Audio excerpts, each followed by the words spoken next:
Muy amados hermanos, declaramos juntos que Jesucristo es el Señor.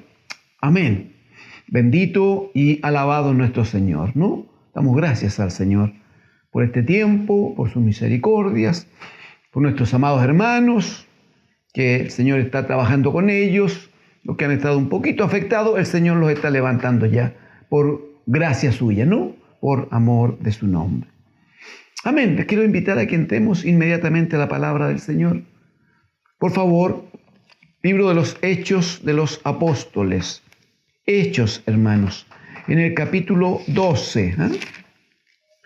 Hechos en el capítulo 12. Vamos a leer, a compartir allí. Hechos 12. Desde el versículo 6 vamos a leer. No es mucho, desde el 6 al 19, no es tanto porque como es una narración acerca de un hecho concreto, juzgo que nos va a ser de bendición participar juntos y leerlo. En el nombre del Señor. Hechos capítulo 12, verso 6. En el nombre del Señor Jesucristo. Y cuando Herodes le iba a sacar, está hablando del apóstol Pedro que estaba preso en la cárcel. Y cuando Herodes le iba a sacar, aquella misma noche estaba Pedro durmiendo entre dos soldados, sujeto con dos cadenas, y los guardas delante de la puerta custodiaban la cárcel. Y he aquí que se presentó un ángel del Señor, y una luz resplandeció en la cárcel. Y tocando a Pedro en el costado, le despertó diciendo, levántate pronto, y las cadenas se le cayeron de las manos. Le dijo el ángel, cíñete y átate las sandalias. Y lo hizo así. Y le dijo, envuélvete en tu manto y sígueme. Y saliendo le seguía. Pero no sabía que era verdad lo que hacía el ángel, sino que pensaba que veía una visión. Habiendo pasado la primera y la segunda guardia, llegaron a la puerta de hierro que daba a la ciudad, la cual se les abrió por sí misma. Y salidos, pasaron una calle y luego el ángel se apartó de él. Entonces Pedro, volviendo en sí, dijo, ahora entiendo verdaderamente que el Señor ha enviado su ángel y me ha librado de la mano de Herodes y de todo lo que el pueblo de los judíos esperaba. Y habiendo considerado esto, llegó a casa de María, la madre de Juan, el que tenía por sobrenombre, pido perdón, el que tenía por sobrenombre Marcos, donde muchos estaban reunidos orando. Repito eso, por favor, porque tiene mucha importancia este día para nosotros. Versículo 12, y habiendo considerado esto, Pedro llegó a casa de María, la madre de Juan, el que tenía por sobrenombre Marcos, Juan Marcos, donde muchos estaban reunidos orando. Gloria a Dios. Verso 13, cuando llamó Pedro a la puerta del patio, salió a escuchar una muchacha que se llamaba Rode, la cual, cuando reconoció la voz de Pedro, de gozo no abrió la puerta, sino que corriendo adentro dio la nueva de que Pedro estaba en la puerta. Y ellos le dijeron, estás loca. Pero ella aseguraba que así era. Entonces ellos decían, es su ángel. Mas Pedro persistía en llamar. Y cuando abrieron y le vieron, se quedaron atónitos. Pero él, haciéndoles con la mano señal de que callasen, les contó cómo el Señor le había sacado de la cárcel. Y dijo, haced saber esto a Jacobo y a los hermanos. Y salió y se fue a otro lugar. Luego fue de día. Luego que fue de día, hubo no poco alboroto entre los soldados sobre qué había sido de Pedro. Mas Herodes Habiéndole buscado sin hallarle, después de interrogar a los guardas, ordenó llevarlos a la muerte. Después descendió de Judea a Cesarea Pedro y se quedó allá. Amén. Gracias al Señor. Hemos dicho antes que la iglesia del Señor tiene su forma, tiene su funcionamiento, ¿no? Tiene la manifestación de la vida que hay dentro de sí, que es la vida de Cristo el Señor,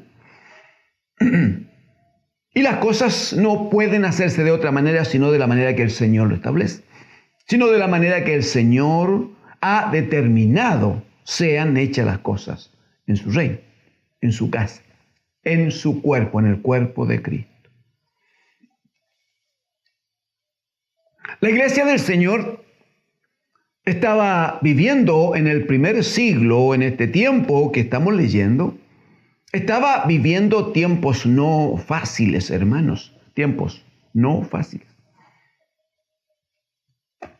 Como hemos conversado antes, se había levantado un jovencito lleno de autoridad, con mucho conocimiento, con mucha capacidad, llamado Saulo.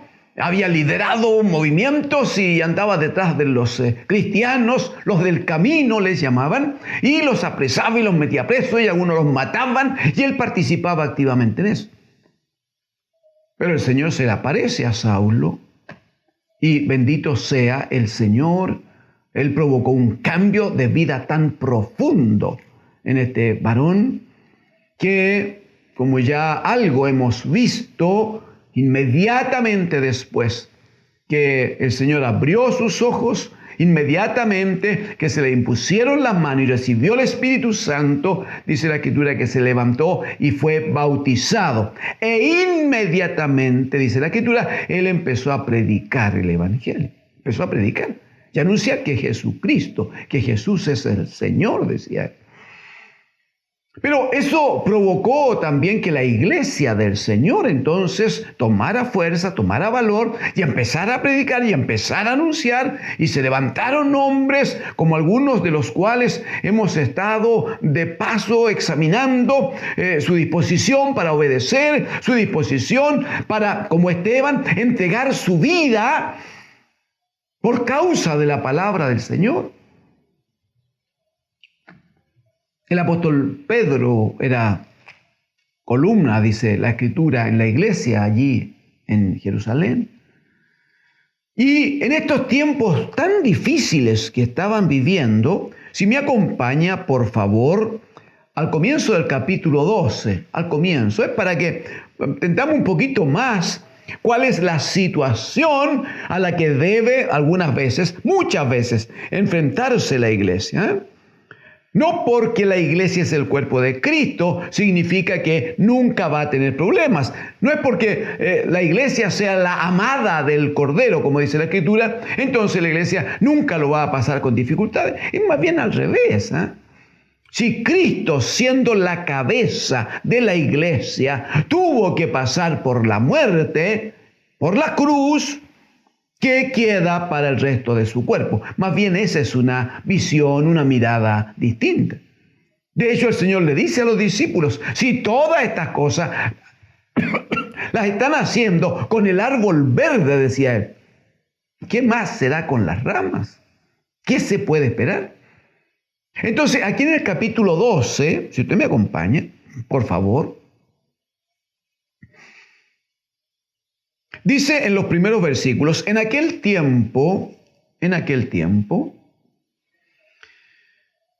mismo tiempo, el rey Herodes echó mano a algunos de la iglesia para maltratarles, Y, versículo 2, mató a espada a Jacobo, hermano de Juan. Pequeño comentario. Usted va a recordar que en los evangelios siempre se nombra a los hijos de Zebedeo, o se nombra a Juan y Jacobo, los hijos de Zebedeo. El Señor, por el carácter que ellos tenían, el Señor le llamó los hijos del trueno. porque tenían una forma explosiva de manifestarse, ¿no? Bueno, el Señor, como sabemos, ya estaba sentado con el Padre a su diestra y Jacobo y Juan seguían siendo parte de los apóstoles, andaban allí en la predicación del Evangelio, claramente es así. El punto es que Herodes tomó a algunos cristianos y los maltrató y tomó a Jacobo, al hermano de Juan, a este hijo de Zebedeo, y dice que lo mató, lo mandó a matar con una espada. Qué fuerte, ¿no? Qué terrible. Pero quiero decirle que personalmente creo entender que no fue una sorpresa para Jacobo lo que pasó. En forma bien breve, por favor, acompáñenme a Mateo 20, por favor. Versículos 22 y 23. Mateo 20, 22 y 23. A partir del versículo 20 se hace referencia de que un día llegó la mamá de estos dos jóvenes, de Juan y Jacobo. Y venía con su jovencito ahí, con sus hijos, y se presentó al Señor. Señor, quiero que me haga un favor, le dijo ella. Y él le dice, a ver, mujer, ¿de qué se trata? Hablemos. Y la mujer le dice, ordena que en tu reino, cuando establezcas tu reino, Señor, ordena que mis hijos se sienten, uno a la derecha y el otro a tu izquierda. Aleluya. Pablo va a decir después, cuando le escribe a Timoteo, va a decir, si alguno anhela obispado, si alguno anhela una responsabilidad alta, bueno, desea una buena obra, un buen trabajo. Debe estar dispuesto a trabajar para conseguir el objetivo. Aquí la mamá de estos jóvenes viene a decir, yo lo que quiero, dice ella, que mis hijos estén uno a tu derecha y el otro a tu izquierda cuando tú estés en el trono eterno. El Señor les dice en el versículo 22, por favor. Jesús respondiendo dijo, no sabéis lo que pedís. ¿Podéis, por favor, mire la pregunta, ¿podéis beber del vaso que yo he de beber y ser bautizados con el bautismo con que yo soy bautizado? Jesucristo está haciendo una muy clara referencia a los tiempos de sufrimiento que Él va a tener. Cuando habla del vaso que yo he de beber, es lo mismo que le dice al Señor en el Getsemaní la noche anterior de ser apresado, cuando Él dice, Señor, si es posible que esta copa pase de mí sin que yo la beba, pero que se haga sin embargo tu voluntad. Está hablando de esa copa, de ese vaso. Él les dice aquí, ustedes están pidiendo algo que no saben. ¿Acaso van a poder participar del vaso que yo voy a beber? ¿Acaso ustedes van a poder ser bautizados con el bautismo con que yo soy bautizado? Quiero hacerle el comentario de que cuando habla de este bautismo, dice con que yo soy bautizado. Sabemos que respecto del bautismo de agua, ese bautismo de arrepentimiento, ese bautismo que vivió frente a Juan el Bautista, el Señor ya lo había tenido, había cumplido con todo. Hagámoslo, le dice a Juan, para que cumplamos toda justicia. Está hablando de ese bautismo que el mismo Juan había dicho, cuando venga el que viene después de mí, Él los bautizará con Espíritu Santo y fuego. De eso está hablando. De un bautismo que provoca en la vida de la iglesia una confirmación de quienes son llamados. Porque dirá Pedro en el capítulo 1 que así como el oro, que es temporal, que es perecedero, dice sin embargo el oro se prueba con fuego. ¿Cuánto más nuestra santísima fe debe ser probada de la misma manera? Por tanto, amados hermanos, el Señor le está diciendo a Jacobo y a Juan, miren, ustedes no sé si van a poder participar del vaso que yo voy a beber y del bautismo con que yo voy a ser bautizado. Y ellos le dijeron, estos hijos del trueno, le dijeron, podemos. Uy, gloria a Dios. ¿Podemos? ¿Están confesando? Dirá el proverbio. Los pensamientos son del hombre, pero el Señor juzga toda palabra que sale de la boca del hombre. Versículo 23, el Señor le dijo: a la verdad de mi vaso beberéis, y con el bautismo con que yo soy bautizado, seréis bautizados.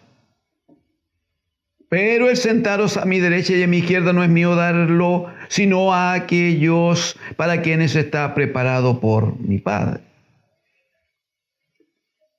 Claramente la mamá de estos jóvenes no logró su objetivo, en términos de que el Señor se comprometiera y dijera: muy bien, yo voy a venir a buscar a estos chiquillos y van a estar conmigo. El objetivo ese no lo logró. Pero sí consiguió que el Señor declarara cuál era el desempeño y cómo se iba a dar con ellos su trabajo ministerial. El Señor le dice finalmente, como hemos leído, del vaso, o sea, de la misma manera en que yo beberé un vaso amargo. Ese es el punto. Ustedes lo van a vivir también. Y de la misma manera en que yo voy a ser bautizado con un bautismo de fuego, con dolor, con sufrimiento, también ustedes así van a ser bautizados. Les está diciendo.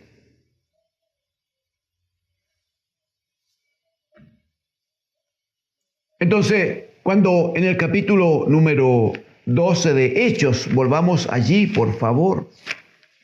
Cuando en el capítulo 12 de Hechos, en el versículo 2 dice que Herodes mató a espada a Jacobo, hermano de Juan, creemos entender que ellos pudieron recordar, que ellos sabían lo que iba a ocurrir. Es como la iglesia de hoy, si está atenta a la palabra del Señor. El Señor Jesucristo dijo: en el mundo tendréis aflicción, pero confiad, yo he vencido al mundo. Es como estar atento a lo que el Señor nos ha mostrado por su palabra. Si alguno quiere ser mi discípulo, si alguno quiere, pues bien, primero, niéguese a sí mismo, tome su cruz cada día y sígame. Ya hemos explicado que tomar la cruz es ir camino de la muerte. Hermanos, yo no sé si eso pueda significar en nuestros días una muerte física, pero no tengo ninguna duda que significa una muerte de todo obrero, todo hijo de Dios, una muerte a los deseos de la carne, una muerte al sistema, una muerte a aquellas cosas que nos agradan, aquellas cosas que nos satisfacen en la carne y que quisiéramos tener, hermano. Pero no se puede servir a dos señores. Y no se puede vivir en la carne y en el espíritu. Entonces es necesario morir a todo aquello que no es reino de Dios y su justicia. Bendito y alabado es el Señor. En el versículo 3 del capítulo 12 va a decir que viendo Herodes, viendo que esto había agradado a los judíos, procedió a prender también a Pedro. O sea, era importante, él ganaba puntos con el pueblo. Si la iglesia del Señor era afectada, y la forma de afectar a la iglesia del Señor era tomar a quienes estaban presidiendo para que aquellos pasaran por tiempos difíciles, tiempos de dolor. Eso provocaba un ambiente del pueblo claramente a favor del rey Herodes. Entonces tomó Simón Pedro tomó a Pedro y lo metió preso. Dice en el 3 al final que eran los días previos de los panes sin levadura. los días anteriores. Ya venía la celebración, que como ustedes saben, partía con la celebración de la Pascua. Verso 4, y habiéndole tomado preso, entonces le puso en la cárcel, entregándole, mire por favor, entregándole a 4 grupos de 4 soldados cada uno para que le custodiasen. Era peligroso este Pedro, hermano. 4 grupos de 4 soldados cada grupo. Y se proponía sacarle al pueblo después de la Pascua. Verso 5. Así que Pedro estaba custodiado en la cárcel. Pero, aleluya, la iglesia hacía sin cesar oración a Dios por él, por Pedro. Bendito es el Señor. En tiempos difíciles, lo hemos dicho antes, creo, en tiempos difíciles hay una gran herramienta de trabajo, hay una gran solución, hay una gran medida que la iglesia toma y asume para ir adelante con su trabajo, para sacar adelante su cometido. En tiempos difíciles, lo que la iglesia hace es postrarse a los pies de Cristo el Señor. En tiempos difíciles, lo que la iglesia hace es orar al Señor, es pedir ayuda, pedir dirección, pedir gobierno al Señor. De manera que los acontecimientos no le hagan perder el sentido ni la claridad de que la iglesia sigue con una comisión de parte del Señor. ¡Qué hermoso! Los hermanos que estaban presidiendo, los líderes allí en la iglesia, estaban pasándolo mal físicamente, siendo perseguidos, siendo apresados, siendo golpeados, echados a la cárcel, asesinados algunos. Pero la iglesia, ¿qué hacía? Venía a los pies del Señor y oraba, y rogaba que el Señor les sacara adelante. ¡Qué hermoso! La iglesia del Señor en estos días debe tomar nota de esto, hermanos. Debe hacerlo en el nombre del Señor. Y a partir del verso 6, como ya hemos leído, entonces dice que cuando Herodes le iba a sacar, aquella misma noche, la noche inmediatamente anterior, Pedro estaba durmiendo entre los soldados. Estaba sujeto con 2 cadenas, ya. Pero es que perdónenme, pero que necesito compartirles algo. Dice, estaban a horas, en el día siguiente lo sacaban para matarlo, para asesinarlo, al día siguiente. Sin embargo, en la noche anterior, dice que Pedro estaba durmiendo. Oiga, cuando a uno le van a hacer una pequeña operación de apéndice, de, no sé, a corazón abierto, cualquier cosita menor, lo normal es que uno no duerme la noche anterior. Está pensando, está preocupado. A Pedro lo matan mañana temprano y dice que él está durmiendo. ¿Sabe lo que viene a mí? Brevemente, acompáñeme al Salmo número 4, por favor. Salmo número 4. Me parece que tiene que ver con eso. Salmo número 4, versículo 8, por favor. Es un salmo escrito por David, el hombre al agrado del corazón de Dios. Verso 8. Dice, en paz me acostaré y en paz asimismo dormiré. Porque solo tú, Jehová, me haces vivir confiado. Aleluya. Uno, mire, puede tener muchos problemas. Puede estar afectado por amenazas y por programas humanos. En estos días yo escucho noticias A veces, mi amada esposa me repite algunas cosas que he escuchado y dijeron esto y dijeron aquello y va a ser de esta manera y yo debo estar constantemente diciendo, no, no es así. No, no va a ser de esa manera. El Señor tiene en sus manos los tiempos y las sazones. No la deciden los médicos, no la deciden las autoridades políticas. Ningún hombre decide sobre la vida de los hombres. La vida está en las manos del bendito Dios de los cielos. Y todo lo que ocurre debajo del sol está bajo el gobierno de nuestro Dios y Padre. Debemos aprender a creerle a Él, a confiar en Él.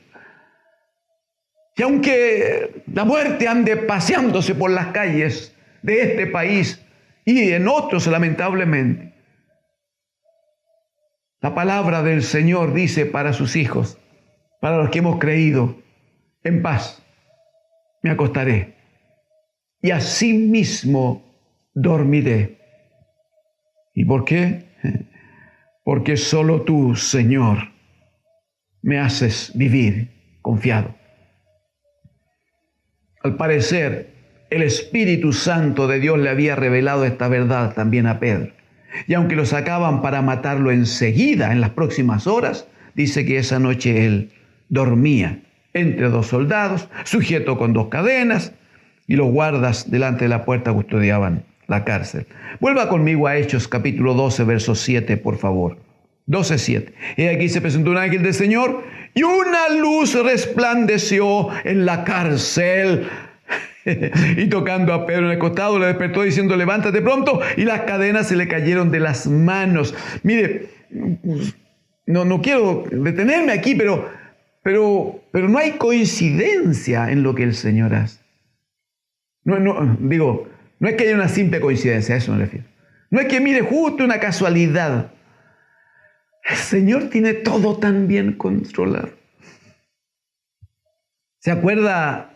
¿Recuerdan ustedes cuando Saulo iba camino a Damasco a apresar y si era necesario matar a algunos cristianos?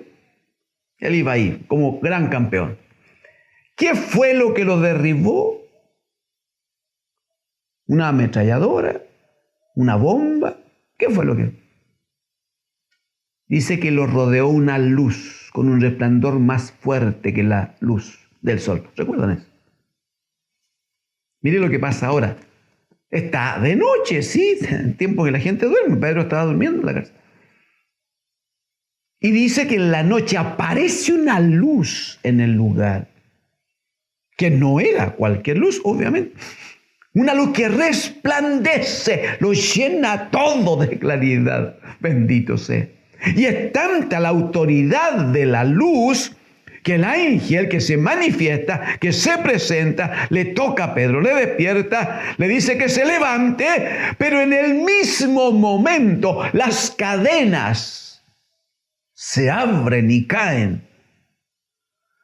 Más adelante va a ver, el ángel le da instrucciones, debe ceñirse, atarse las sandalias, ponerse un manto encima y le dice, me sigues, y Pedro seguía al ángel y empezaban a abrirse las puertas y se abrían las puertas y seguía avanzando, llegaron a la puerta principal de entrada, dice que era de fierro y se abrió de por sí solo, se abrió. Llegaron a la calle y el ángel desaparece y Pedro se da cuenta de que, dice él efectivamente, el Señor dice, verdaderamente el Señor ha enviado a su ángel. La Escritura dice o no dice que el ángel de Jehová acampa, aleluya, acampa, pone su carpa de campaña. Esa es la figura, hermanos. El ángel de Jehová acampa alrededor de sus hijos y los defiende.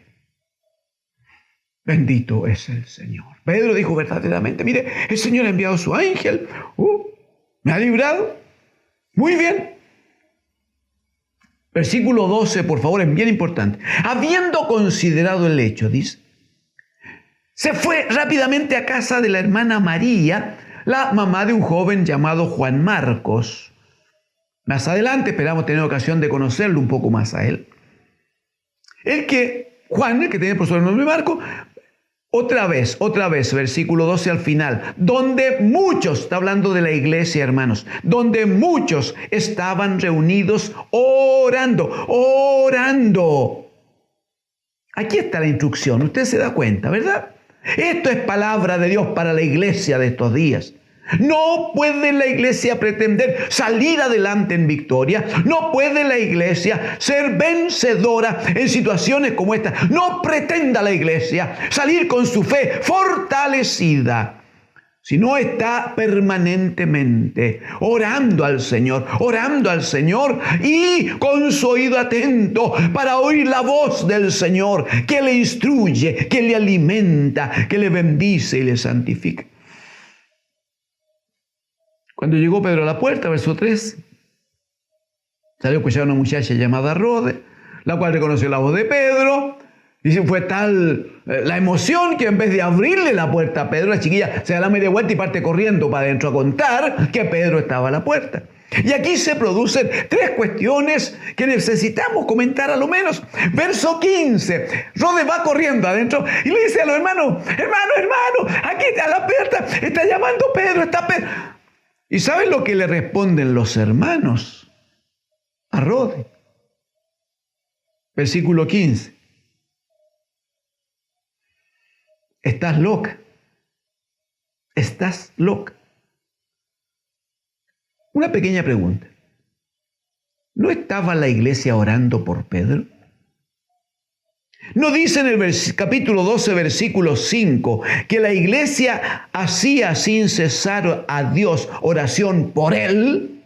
¿No dice aquí en el versículo 12 que muchos estaban reunidos orando?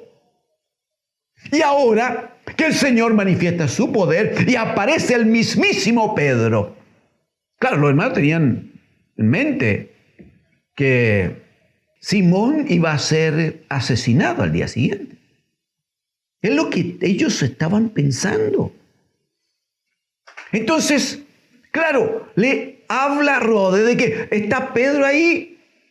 Y la reacción, permíteme juzgar un poquito. La reacción humana, la reacción racional, carnal, dice, no, discúlpeme, eso es imposible, porque Pedro está metido en la cárcel.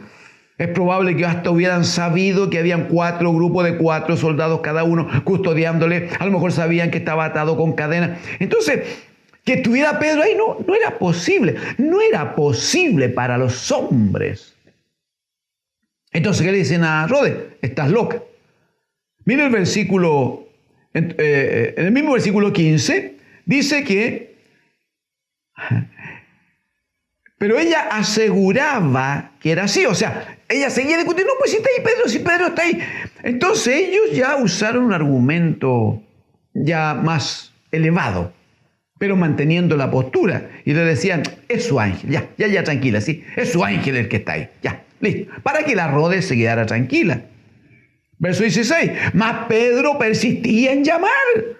Y cuando abrieron y le vieron, se quedaron atónitos. Hermano, necesito detenerme un momentito aquí. Necesito hacerlo.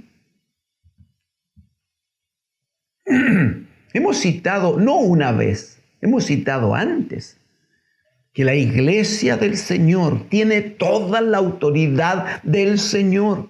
Porque la iglesia del Señor es cuerpo de Cristo y porque sobre la iglesia está la cabeza que es el mismísimo Hijo de Dios, el Rey de los cielos y de la tierra. Y el Señor le dice, el Padre dice a Jesucristo, siéntate a mi diestra y pondré a todos los enemigos debajo de tus pies. Esto es bajo los pies del cuerpo de Cristo. Y el cuerpo de Cristo es la iglesia, hermano. A eso debemos sumar que hemos dicho que la iglesia del Señor cuenta con esta arma poderosísima de la oración. Y estábamos bendecidos porque al comenzar el capítulo 12 decíamos que Pedro estaba preso, pero decía, no importa, la iglesia hacía oración sin descanso por él. Entonces, ¿qué decíamos? Está la victoria, aleluya, tenemos la victoria con nosotros, la iglesia está orando. Ese es el punto. Pero ocurre que la iglesia hasta que estaba orando y después vuelve a decir que sigue orando la iglesia. Se manifiesta el poder de Dios, se manifiesta la autoridad del Señor y tratan de loca a una niña, una jovencita. Inventan que lo que estaba ahí era el ángel. El ángel de Pedro, que era, comillas, imposible que estuviera Pedro. Y luego cuando finalmente, por el ruido que Pedro hacía tocando a la puerta para que le abrieran, cuando finalmente abre la puerta y Pedro entra y le saluda, dice que estaban atónitos, o sea, no podían creer lo que estaban viendo. Fue tal el alboroto que Pedro tuvo que pedirles que hicieran silencio para hablar con ellos y mostrarles cómo el Señor les había liberado de la cárcel de mano de Herodes y de la fiesta que el pueblo tenía preparada. Necesito decir un par de cosas. Hermanos, que la iglesia del Señor debe orar, sí, debe orar.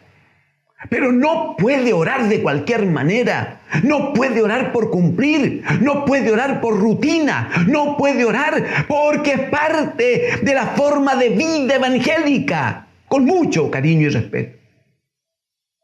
Si va a orar, si la iglesia va a orar, tiene que hacerlo a la manera que lo enseñó nuestro bendito Señor Jesucristo. Y respecto de la oración, solo permítanme dejar dicho 3 cosas que la iglesia en este tiempo no puede olvidar. En primer lugar, la oración, como dije, no tiene que ser un ritual ni tiene que ser una forma de cumplir con una manera religiosa. Lucas capítulo 18, versículo 1, el mismo Señor Jesucristo va a decir acerca de la necesidad de orar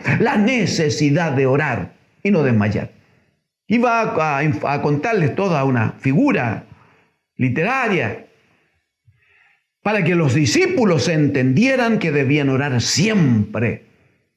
Pero el Señor establece que la oración es una necesidad, mi hermano. Es una necesidad. Si necesita todos los días el desayuno o el pan de la mañana, tiene que necesitar mucho más la comunión con Dios a través de la oración, todos los días. En segundo lugar, la oración tiene que ser una oración de fe. Una oración de fe. No se puede orar, hermanos, si no se hace con fe. Ustedes ya conocen, seguro que está en su mente, en su corazón, la palabra de Hebreos 11:6. Porque sin fe es imposible agradar a Dios, porque el que a Dios se acerca, ¿qué mejor manera de acercarnos que a través de la oración? El que a Dios se acerca, crea que le hay y que Dios es galardonador, que Dios responde a los que a Él se acercan. Tiene que ser con fe. El apóstol Pablo escribe a la iglesia y en 2 de Corintios, necesito que lo lea conmigo, perdóneme, es que no puedo perder la oportunidad de que lo guarde en su corazón, porque pronto volvemos a congregarnos y deberá estar presente en cada uno de nosotros la alabanza, la gloria al Señor y el amén. Nunca más debe faltar en nuestras bocas. 2 de Corintios, capítulo 1, hermanos, versículo 18, por favor. Mas como Dios es fiel, el que Dios se acerca, crea que le hay. Mas como Dios es fiel, nuestra palabra, dice Pablo, a vosotros no es sí y no. No es una palabra con duda, no es una palabra que va cambiando. Verso 19, porque el Hijo de Dios, Jesucristo, que entre vosotros ha sido predicado por nosotros, por mí, Silvano y Timoteo, el Hijo de Dios no ha sido sí y no, mas ha sido sí en Él. Aleluya. O sea, respecto de Jesucristo, la cosa no es un día sí y otro día no. A veces puede ser, no. El bendito Hijo de Dios en su Padre ha sido sí siempre. Versículo 20, porque todas las promesas de Dios son en Él, en Cristo. En Él son sí y en Él son amén, por medio de nosotros para la gloria de Dios. O sea, tenemos un Dios que es fiel y a un Jesucristo, el bendito Hijo de Dios, que nunca se mueve entre el sí y el no. Él ha sido sí siempre para su iglesia. Siempre es sí. Él es el amén de Dios, amados hermanos.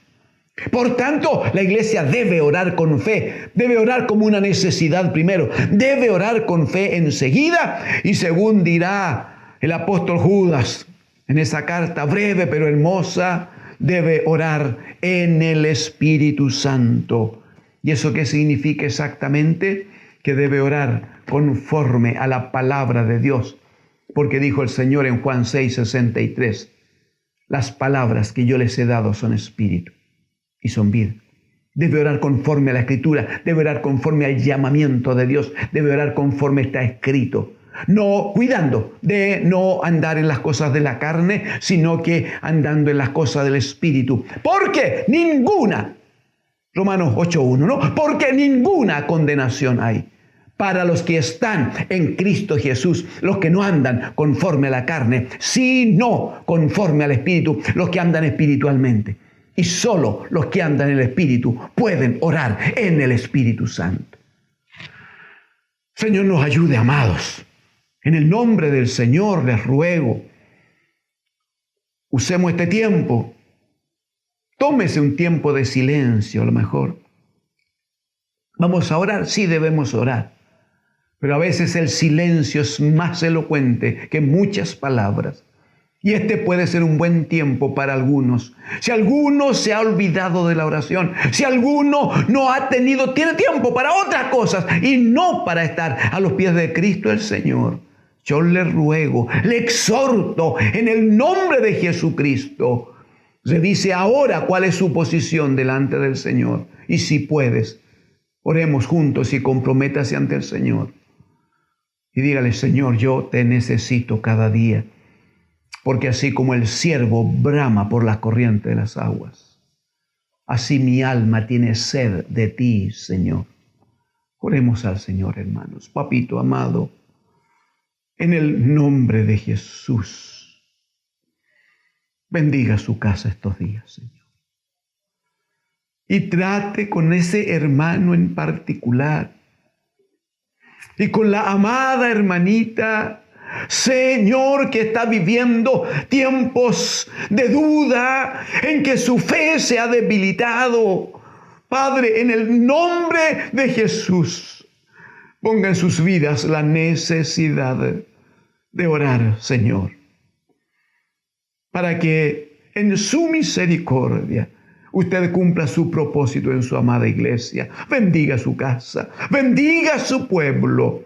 Bendiga, Señor, a los que le buscan de mañana, a los que le buscan temprano, a los que están a los pies de Cristo su Hijo, tomando de su palabra, pero también invocando su nombre por el Espíritu Santo.